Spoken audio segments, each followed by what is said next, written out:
पत्र गीता भगवान का नंबर 21। मेरा शरीर भले कहीं भी हो पर मैं तुम्हारे साथ हूँ ही हूँ। मैं चाहे कितना भी दूर हूँ मगर तेरे पास हूँ। आत्मा करके तो मिले ही पड़े हैं पर शरीर का आना जाना प्रारब्ध अनुसार है। तुम अभी भी आंखें बंद करके देखो तो मैं तुम्हारे पास हूँ या नहीं। काम है वचनों से न कि शरीर से। कोई भी यदि मेरे वचन आकर सुनाए तो समझो कि मैं ही उसके मुख से बोल रही हूँ। हमारा मिलाप भी एक अजीब नमूने हुआ है, एक धोबी के जरिए जिसमें बड़ा राज समाया पड़ा था। थोड़े दिनों में ही ऐसा हिल मिल गए जैसे पहले से ही एक दूसरे को पहचानते हों। है भी यह सत्य कि आदि से जो तुम हो सो मैं भी हूँ, तुझ में और मुझ में आदि से जरा भी जुदाई नहीं है। मैं आत्मा हूँ वह तुम और हर एक है पर अज्ञान का पर्दा आने के कारण जीव अपने आप को भुलाकर बैठा है। इच्छाओं, वासनाओं, मोह और काम की जंजीरों में फंस कर अपने को खुद ही दुखी करके बीमारियों का शिकार बन गया है।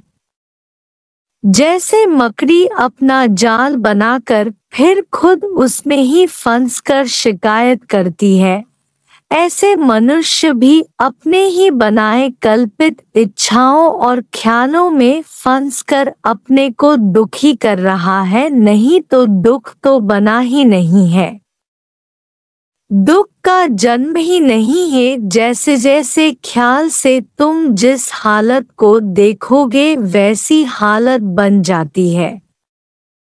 तुम्हारा ख्याल यदि तुम्हें दुखी न करे तो दुनिया में ऐसी कोई भी ताकत नहीं है जो तुम्हें दुखी कर सके। खुद भगवान भी तुम्हें दुख भेजकर दुखी नहीं कर सकता है यदि तुम अपनी आत्मा में पक्के स्थिर अडोल हो। निराश होना माना नास्तिक होना। कभी भी उम्मीद नहीं उतारो, हमेशा आशावादी होकर रहो। प्रारब्ध पर विश्वास माना भगवान पर विश्वास। जब भगवान खुद हमारी चिंता कर रहा है फिर हम अपनी चिंता क्यों करें। सब बोझ उतार कर भगवान पर रखो, फिर बैठकर देखो कि अपने आप से हो रहा है कि नहीं।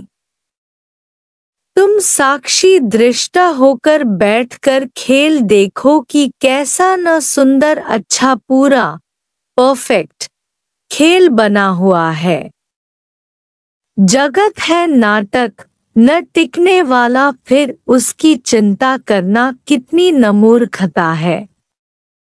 सिनेमा पहले ही बनी पड़ी है, अब बदलेगा कुछ भी नहीं, इसलिए क्यों न शांत करके हर बात में राजी रहें। कमजोरी मौत है, बहादुरी जीवन है।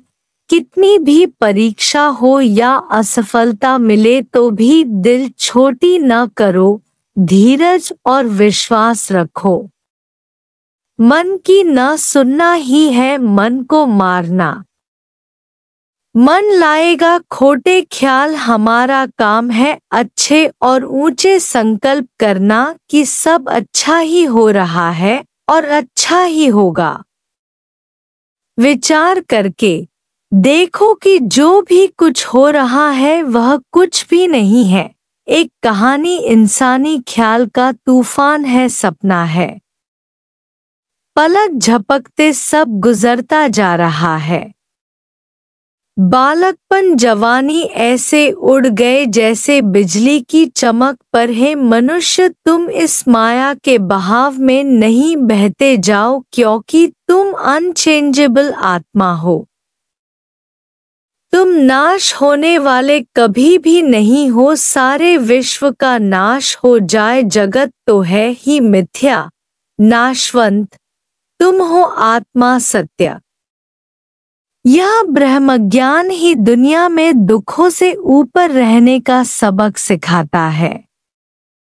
इस ज्ञान रूपी नाव से ही मनुष्य इस महासागर से तैरकर पार हो जाता है, बाकी दूसरे सब गोते बैठे खा रहे हैं। यह ज्ञान देने वाला भी कोई पूर्ण सद्गुरु कामिल पुरुष चाहिए, जिसे तुम्हारे में कोई भी इच्छा न हो तो केवल तुम्हारे उद्धार के लिए खुद ही तुम्हारे पास आए। खुदा माना खुद आया हुआ। खुदा बिल्कुल साधारण स्वरूप में तुम्हारे पास आया, पर तुमने कितना उसे पहचाना यह तुम्हें पता।